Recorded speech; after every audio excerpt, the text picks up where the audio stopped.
Price lord. దేవుని నామానికి స్తోత్రములు. బాగున్నారా? మీరందరూ మంచిగా దేవుని దేవుని అందు భయభక్తుల్లో పెరుగుతూ వాక్యం అంటే ఆసక్తి కలిగి ఈ యొక్క ప్రోగ్రాంని వీక్షించడానికి వచ్చిన మీ అందరికీ యేసుక్రీస్తు ప్రభువారి నామంలో ఆహ్వానం పలుకుతూ ఉన్నాను.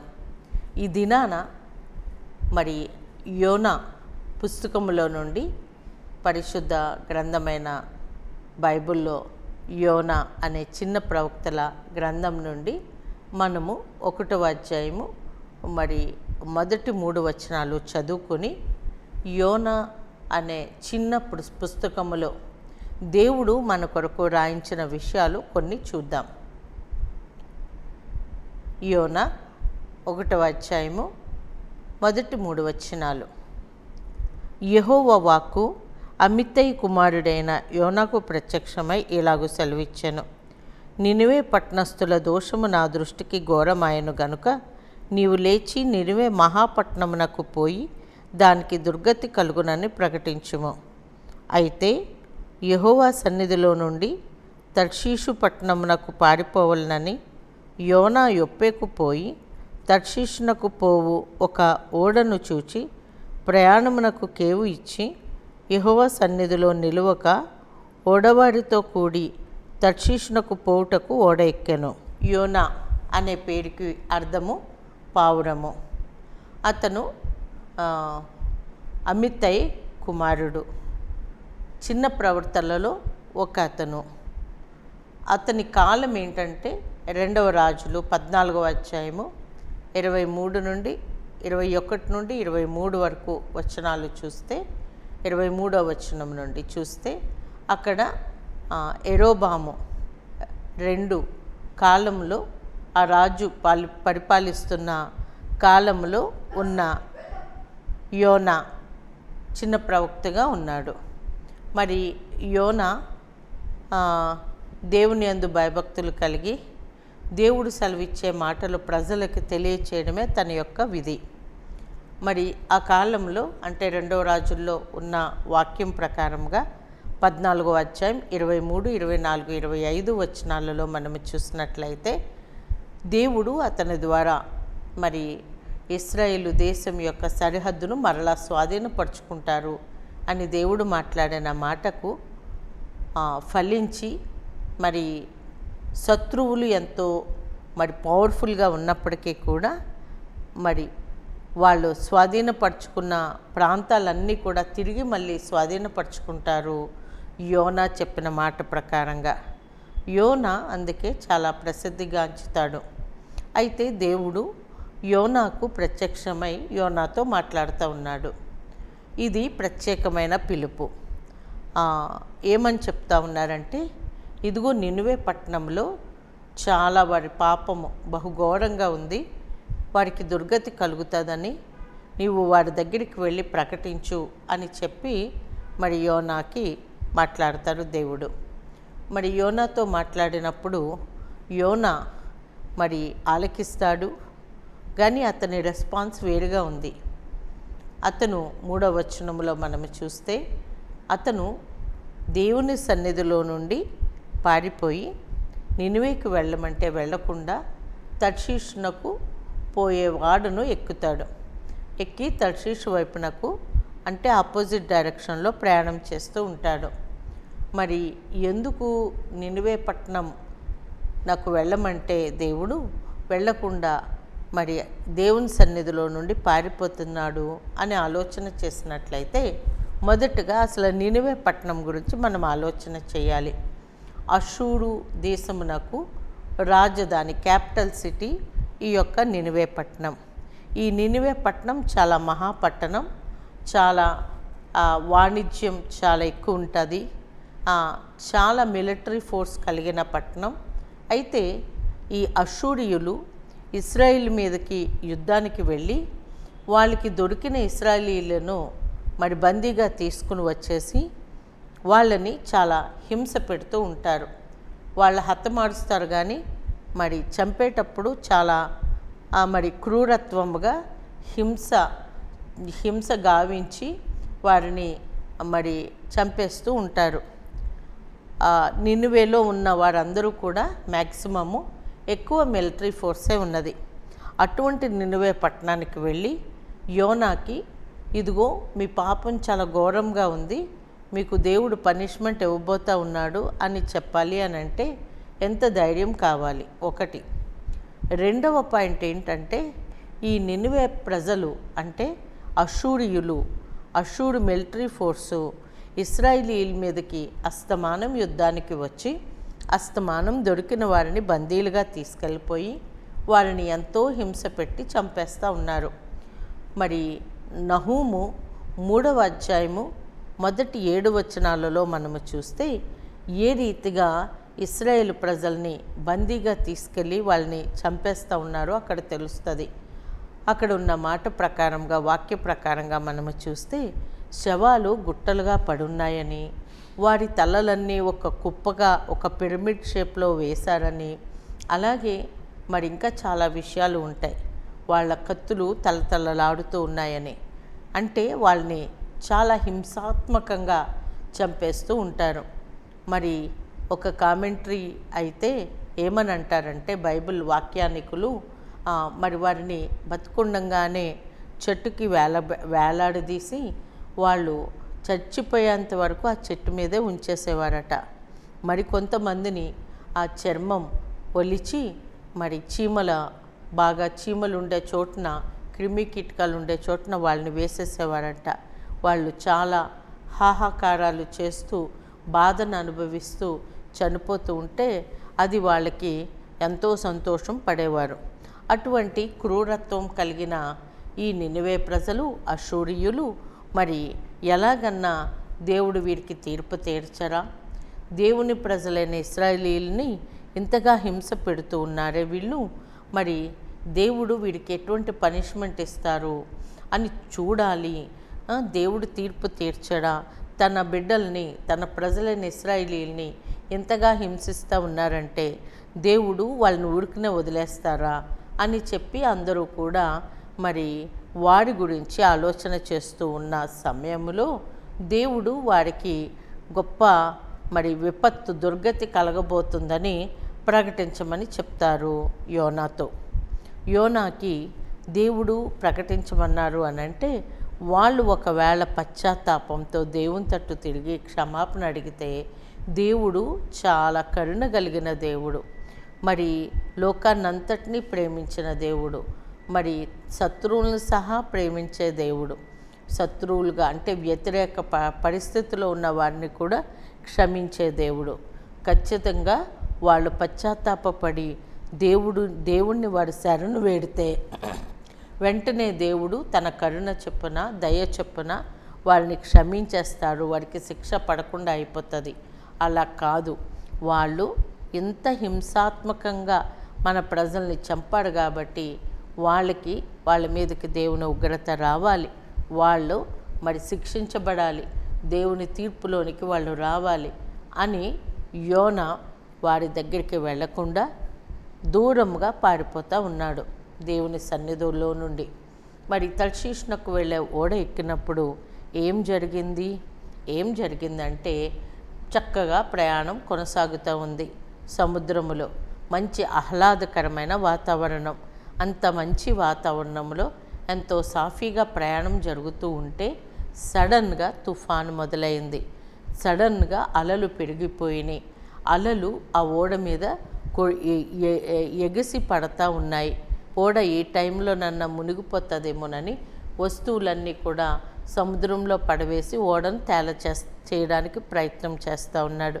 ఇంకా తుఫాను ఉధృతమైపోయింది. గాలులు మరి చాలా భయంకరంగా వీస్తూ ఉన్నాయి. ఓడ బద్దలైపోతుందేమోనని భయకంపితులైపోయిన వారు మరి చీటీలు వేద్దాం, ఎందుకు ఇంత విపత్తు, సడన్గా ఇంత తుఫాను ఎందుకు వచ్చింది, ఎవరి నిమిత్తం అని ఒక పక్క చీట్లు వేస్తూ ఉన్నారు. అంతలోనే ఓడ నావికుడు మరి మొత్తం ఓడంతా చెక్ చేస్తూ ఉన్నాడు.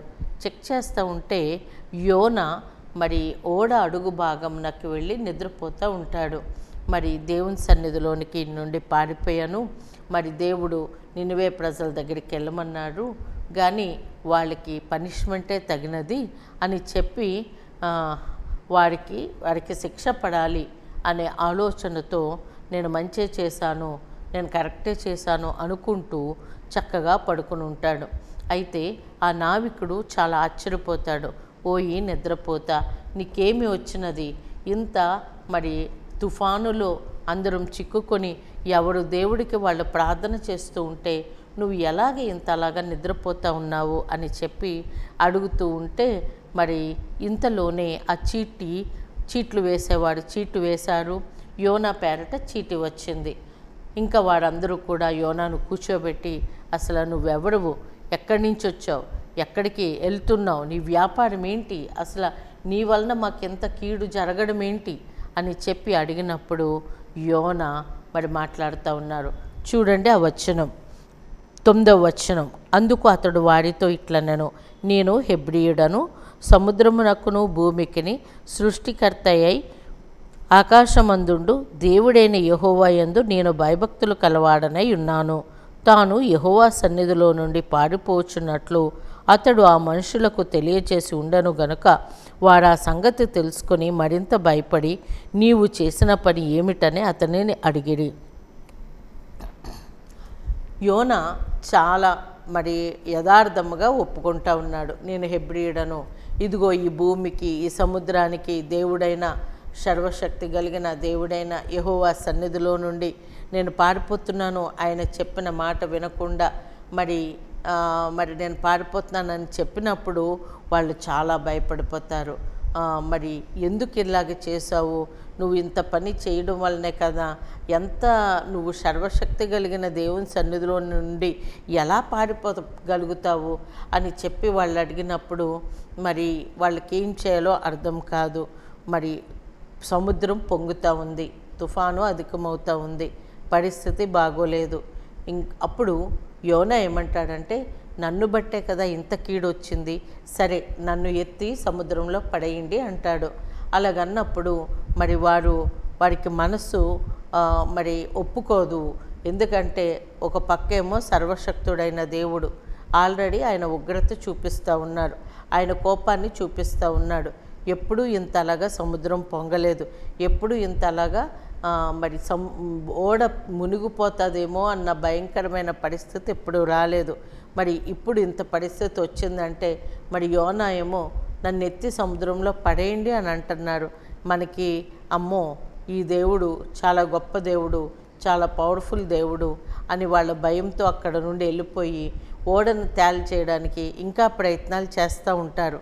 కానీ మరింత ఉధృతం అయిపోతుంది సముద్ర పరిస్థితి, ఇంకా ఓడ మునిగిపోతుంది అన్న టైంలో మరి వారు దేవునికి ప్రార్థన చేస్తారు. దేవునికి ప్రార్థన చేసి యోనాను ఎత్తి సముద్రంలో పడవేస్తారు. వాళ్ళు ఏమని ప్రార్థన చేస్తున్నారు ఒక్కసారి చూద్దాం. 14వ వచనం, యోనా 1:14. కాబట్టి వారు, యెహోవా నీ చిత్త ప్రకారముగా నీవే దీన్ని చేసేతివి, ఈ మనుష్యుని బట్టి మమ్మను లయము చేయకుందువుగాక, నిర్దోషిని చంపితిరన్న నేరము మా మీద మోపకుందువుగాక అని యెహోవాకు మనవి చేసుకొని యోనాను ఎత్తి సముద్రంలో పడవేసిరి. పడవీయగానే సముద్రము పొంగకుండా ఆగెను. ఇది చూడగా ఆ మనుష్యులు యెహోవాకు మిగుల భయపడి ఆయనకు బలి అర్పించి మొక్కుబళ్ళు చేసిరి. ఇక్కడ ఓడలో మరి నావికులు ప్రయాణికులు అందరూ కూడా ఆల్రెడీ భయకంపితులు అయిపోతూ ఉన్నారు. కానీ చేసేది లేక ఇంకా మరి ఓడ మునిగిపోయే పరిస్థితిలో యోనాను ఎత్తి సముద్రంలో పడవేసే ముందు వాళ్ళు ప్రార్థన చేస్తున్నారు. ఇదిగో ఇది నీ చిత్త ప్రకారంగా నువ్వు జరిగిస్తూ ఉన్నావు, ఇదిగో ఇతను నీ సన్నిధిలో నుండి పారిపోవడం బట్టి ఇంత గొప్ప ఉపద్రవం మా మీదకి వచ్చింది, ఇంత గొప్ప తుఫాను వచ్చింది, ఇది నీ చిత్త ప్రకారంగానే నువ్వు చేసావు. కాబట్టి మరి ఒక నిర్దోషిని చంపామన్న నేరం మాకు రాకుండా మీరు మమ్మల్ని మా మీదకి నీ కోపం రానియకుండా నువ్వు కరుణ చూపండి అని చెప్పి యోనాను ఎత్తి సముద్రంలో పడవేస్తారు. సముద్రంలో పడవేయగానే సముద్రము మిక్కిలి నిమ్మళమైపోయింది, పొంగడం ఆగిపోయింది, తుఫాన్ ఆగిపోయింది, అలలు ఎగిసిపడడం ఆగిపోయింది. వాళ్ళు నిర్ఘాంతపోతారు. అమ్మ బాబాయ్ ఈ దేవుడు ఎంత గొప్ప దేవుడు, ఇదిగో సృష్టి, ఈ సముద్రం ఆయనకు లోబడుతుంది, మరి ఆ తుఫాను గాలి అన్నీ కూడా ఈయనకు లోబడుతుంది అని చెప్పి దేవునికి మొక్కుబళ్ళు చేస్తారు, బలులు అర్పిస్తారు. మరి గొప్ప దేవుడని, సృష్టికర్త అయిన దేవుడని వారు భయభక్తులు పూని దేవునికి బలులు అర్పించి మొక్కుబళ్ళు చెల్లిస్తారు. అట్లాగా మరి అలాగా ఓడలో ప్రయాణిస్తున్న ప్రయాణికులకు, నావికులకు దేవుని యొక్క గొప్పతనం తెలుసుకుంటారు. అయితే ఇక్కడ యోనా సంగతికి వద్దాం.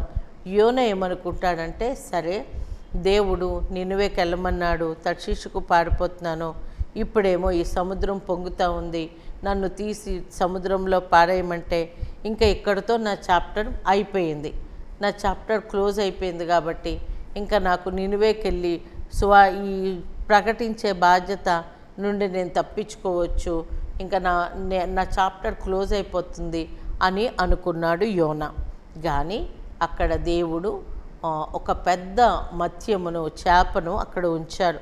యోనాను మింగడానికి ఆజ్ఞ ఇచ్చి మరి సముద్రంలో పడవేయంగానే ఆ దేవుని ఆజ్ఞ ప్రకారంగా ఆ గొప్ప చేప మరి యోనాను మింగివేసినట్లుగా మనం చూస్తాం.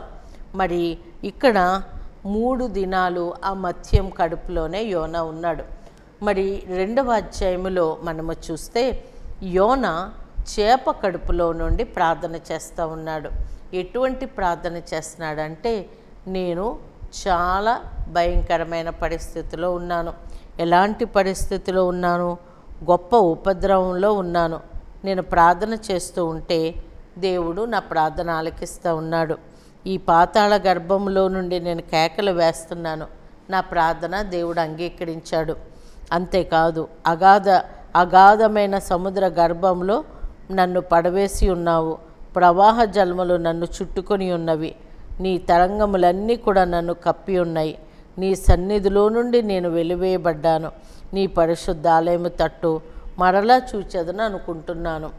ఇలాగా దేవునికి పశ్చాత్తాపంతో తన తప్పును తెలుసుకుని మరి పశ్చాత్తాపంతో దేవునికి మొర్రపెడుతూ ఉన్నాడు. మొర్రపెడుతూనే దేవుడు నా ప్రార్థన ఆలకిస్తున్నాడు అని స్తుతిస్తూ ఉన్నాడు. నిజంగా ఈ ప్రార్థనలో ఎంతో విశ్వాసం ఉన్నది.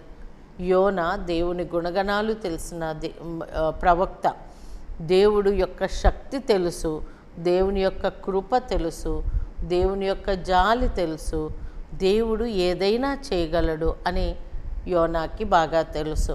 నేను దేవుని మాట తప్పక నేను ఇంకా వింటాను, దేవుని చెప్పినట్టే నడుచుకుంటాను, కృతజ్ఞతార్పణలు అర్పిస్తాను, బలులు అర్పిస్తాను అని చెప్పి అనేక మొక్కుబళ్ళు చేసుకుంటూ ఉన్నాడు.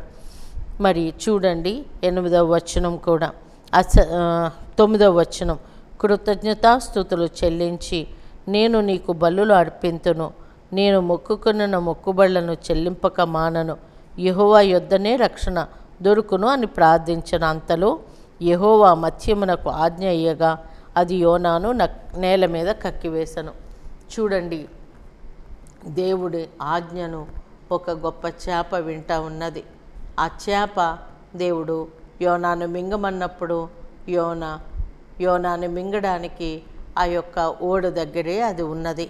ఎప్పుడు వారు పడవేస్తారని చూసి యోనా మరి సముద్రంలో పడవేగానే మింగివేసింది. 3 దినాలు నువ్వు ఆహారమేమి తినకూడదు అని చెప్పి చేపను ఫాస్టింగ్ ఉండిపోయింది. అంతేకాదు దాన్ని డైజెస్టివ్ సిస్టమ్ అంతా కూడా దేవుడు స్తంభింపచేశాడు. ఆ 3 దినాలు మరి ఆక్సిజన్ ఎలా అందిందో, మరి దేవుడు ఎలాగ ప్రొవైడ్ చేశారో, దేవుడు ఎలాగ అతని లైఫ్ని ప్రిజర్వ్ చేశారో సర్వశక్తి కలిగిన ఆ దేవునికే ఎరుక. మరి యాక్చువల్గా కడుపులో డైజెస్టివ్ సిస్టమ్ ఎలా ఉంటుంది? స్టమక్లోకి ఏ ఆహారం అన్నా వెళ్ళినప్పుడు డైజెషన్కి అనుకూలించే హైడ్రోక్లోరిక్ యాసిడ్ రిలీజ్ అవుతుంది. మరి ఆ యాసిడ్ వలన అక్కడ ఫుడ్ పార్టికల్స్ అన్నీ కూడా చిన్నగా మరి ఆ స్టమక్ మూమెంట్స్ వలన, ఈ యాసిడ్ సిక్రేషన్స్ వలన అదంతా కూడా చిన్న చిన్న ముక్కలుగా అయిపోతుంది, చిన్న చిన్న పార్టికల్స్గా అయిపోతుంది. అక్కడ యాసిడ్ రిలీజ్ దేవుడు తగ్గించాడు, లేకపోతే యాసిడ్ ఉన్నదో తెలియదు. ఒకవేళ అది యాసిడే గనక ఉంటే మరి యోనాకి మరి ఊపిరి దేవుడే ఇస్తున్నాడు, ప్రిజర్వ్ చేయాలి కదా, నినివేకి వెళ్ళాలి కదా, దేవుడి కార్యాలు చూడాలి కదా. అందుకని మరి ఆ యోనా ప్రాణమును దేవుడు ప్రిజర్వ్ చేశాడు. దేవునికి అసాధ్యమైంది ఏమున్నది? ఏమీ లేదు కదా. సో అతని లైఫ్ని ప్రిజర్వ్ చేశారు. అక్కడ మరి ఆ చేప కడుపులో డైజెస్టివ్ సిస్టమ్ అంతా కూడా స్తంభింపచేశాడు. బహుశా ఒకవేళ యాసిడ్ కూడా తగ్గించి ఉండవచ్చు, లేదా కొద్దిపాటి యాసిడ్ ఉండవచ్చు. ఆ యాసిడ్ వలన మరి ఒక పక్కన యోనా శరీరం అంతా కూడా మంటలు పెట్టి ఉండొచ్చు. ఏదేమైనప్పటికీ కూడా అతను లైఫ్ ప్రిజర్వ్ చేశారు దేవుడు. ఆ 3 దినాలు గొప్ప రివైవల్ పొందుకున్నాడు యోనా. గొప్ప పశ్చాత్తాపంతో ప్రార్థన చేశాడు. దేవుని యొక్క శక్తి ఎంత గొప్పదో ఎరిగి, దేవుడు ఎంత కరుణ గలవాడు, కృప గలవాడు, దయ గలవాడు ఎరిగి మరి ఆ యోనా ఒక గొప్ప నిర్ణయముతో ఒక గొప్ప మొక్కుబడులు చేసుకుని ప్రార్థన చేశాడు. కాబట్టి ప్రార్థన అంగీకరించి దేవుడు బయటికి తెచ్చాడు. అయితే మనం ఇక్కడ చూడవలసింది ఏంటంటే 3వ దినాన ఆ చేప కక్కివేసింది నేల మీద. మనం ఇక్కడ చూడవలసింది ఏంటంటే దాని తర్వాత యోనా బయలుదేరుతాడు, నినివే పట్టణంలోకి వెళ్తాడు, దేవుడు కోరుకున్నట్టుగా ప్రకటిస్తారు. వారందరూ కూడా పశ్చాత్తాపంతో ప్రార్థన చేస్తారు. వారందరినీ కూడా దేవుడు నశింపచేస్తానన్న దేవుడు నశింప చేయకుండా ఆగిపోతాడు. అయితే మనము ఆ విషయాలలోకి వెళ్ళట్లేదు, కానీ దేవుని పిలుపు అండ్ సేవకుని రెస్పాన్స్ అక్కడ వరకే మనం ఈ దినాన ఈ వాక్యాన్ని ధ్యానం చేసుకుంటున్నాం. అయితే దేవుడు ఈ యొక్క యోనా మొత్తం 4 అధ్యాయాలలో కూడా మరి 48 వచనాలు ఉన్నాయి. 4 అధ్యాయాలు. మొదటి అధ్యాయంలో దేవుని పిలుపు, తర్షీషుకు పారిపోవడం. 2వ అధ్యాయంలో చేప కడుపులో యోనా ప్రార్థన. ఇక్కడ దేవుడు ప్రత్యక్షమయ్యి స్పెసిఫిక్గా దేవుడు పిలిచి ఒక పని అప్పచెప్పినప్పుడు అక్కడ ప్రజలకి సువార్త అందించడం ఇష్టం లేక పారిపోతూ ఉన్నప్పుడు దేవుడు వదిలిపెట్టలేదు. దేవుడు సర్వశక్తి కలిగిన దేవుడు. ఆయన భూమి ఆకాశములను సృజించిన దేవుడు. సముద్రం ఆయన ఆధీనంలో ఉన్నది. సముద్రంలో సంచరించే మత్స్యము ఆయన ఆధీనంలో ఉన్నది. ఆయన మాట వింటా ఉన్నది. ఓడను నడిపే ఓడ నావికులు ఆశ్చర్యపోతూ ఉన్నారు. ఇదిగో నిన్ను బట్టి ఇంత కీడు మాకు వచ్చింది. మేము బయలుదేరినప్పుడు వాతావరణం మేము చెక్ చేసుకున్నాము, ఎటువంటి తుఫాను వచ్చే సూచన లేదు. సడన్గా ఇంత పెద్ద తుఫాను, సడన్గా ఇంత పెద్ద అలలు, ఇదంతా ఎవరిని బట్టి? చీటీ ప్రకారంగా నిన్ను బట్టే అని చెప్పి యోనాను ప్రశ్నించినప్పుడు యోనా చెప్పిన ఆన్సర్ని బట్టి వాళ్ళు ఇంకా భయపడిపోతూ ఉన్నారు. ఏమిటి?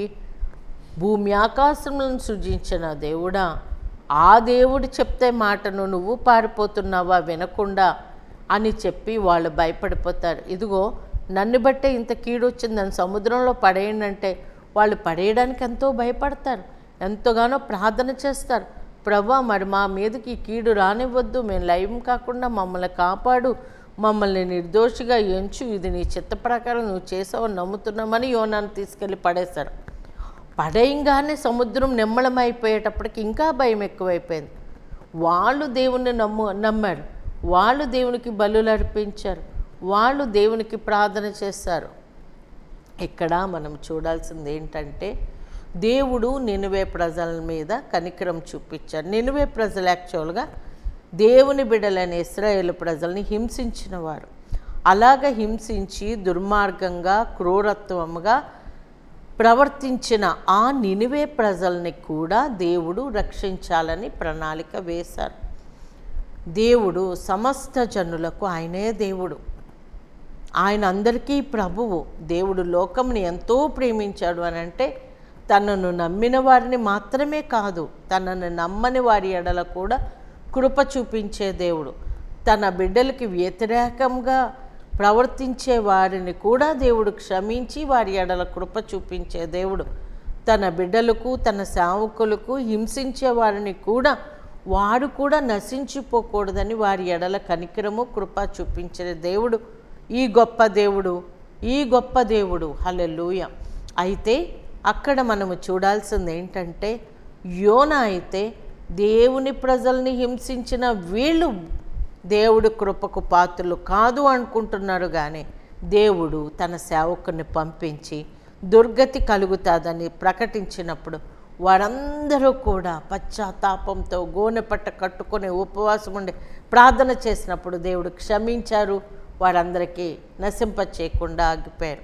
దేవుడు యోనా 4వ అధ్యాయంలో యోనా చాలా కోపం పడిపోయినప్పుడు దేవుడు ఏమంటున్నాడంటే, యోనా ఏమంటున్నాడంటే, నాకు తెలుసు ప్రభువా నువ్వు ఇంత ప్రేమ చూపిస్తావు, కృప చూపిస్తావు అంటే దేవుడు అంటున్నాడు కదా, 1,20,000 మంది నశించిపోవడం నాకెంత కష్టం, నేనంత బాధపడతాను అని చెప్పి ఆయన తండ్రి హృదయాన్ని చూపిస్తూ ఉన్నారు. కాబట్టి ఈ దినాన మనం నేర్చుకోవాల్సింది ఏంటంటే, దేవుడు తన సేవకులైన వారికి పిలుపునిచ్చినప్పుడు మనం తప్పనిసరిగా దానికి లోబడాలి.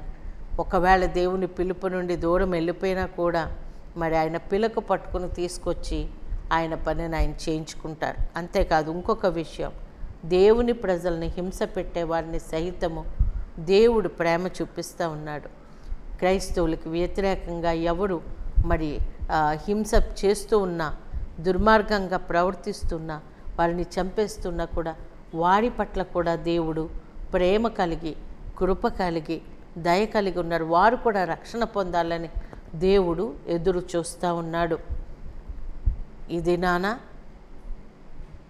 దేవుని బిడ్డలమైన మనము దేవుని మనస్సును ఎరిగి అందరూ అంతటా రక్షణ పొందాలని, నశించిపోతున్న ఆత్మల కొరకు, దేవుని బిడ్డల్ని హింసిస్తున్న వారి కొరకు ప్రార్థించేవారుగా మనం ఉండాలని, ఆయన పిలుపును మనం ఎరిగి, ఆయన మనస్సును ఎరిగి మనము వారి కొరకు కూడా ప్రార్థన చేయాలని దేవుడు కోరుతూ ఉన్నాడు. ప్రార్థన చేసుకుందాం.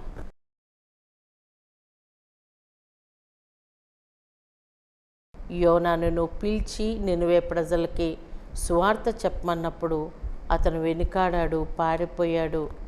ఈ దినాన మేము కూడా తండ్రి నా ప్రభువా నశించిపోతున్న ఆత్మల కొరకు, క్రైస్తవులు అయిన వారిని హింసిస్తున్న వారి కొరకు ప్రార్థన చేయాలని, వారు కూడా రక్షణ పొంది నీవే నిజమైన దేవుడు అని తెలుసుకోవాలని ప్రభువా మేము ప్రార్థించేవారుగా మమ్మల్ని చేయమని నజరేయుడైన శక్తి కలిగిన యేసయ్య అతి పరిశుద్ధమైన నామంలో ఈ ప్రార్థన అడిగి వేడుకుంటున్నాము తండ్రి. Amen. God bless you. Praise the lord.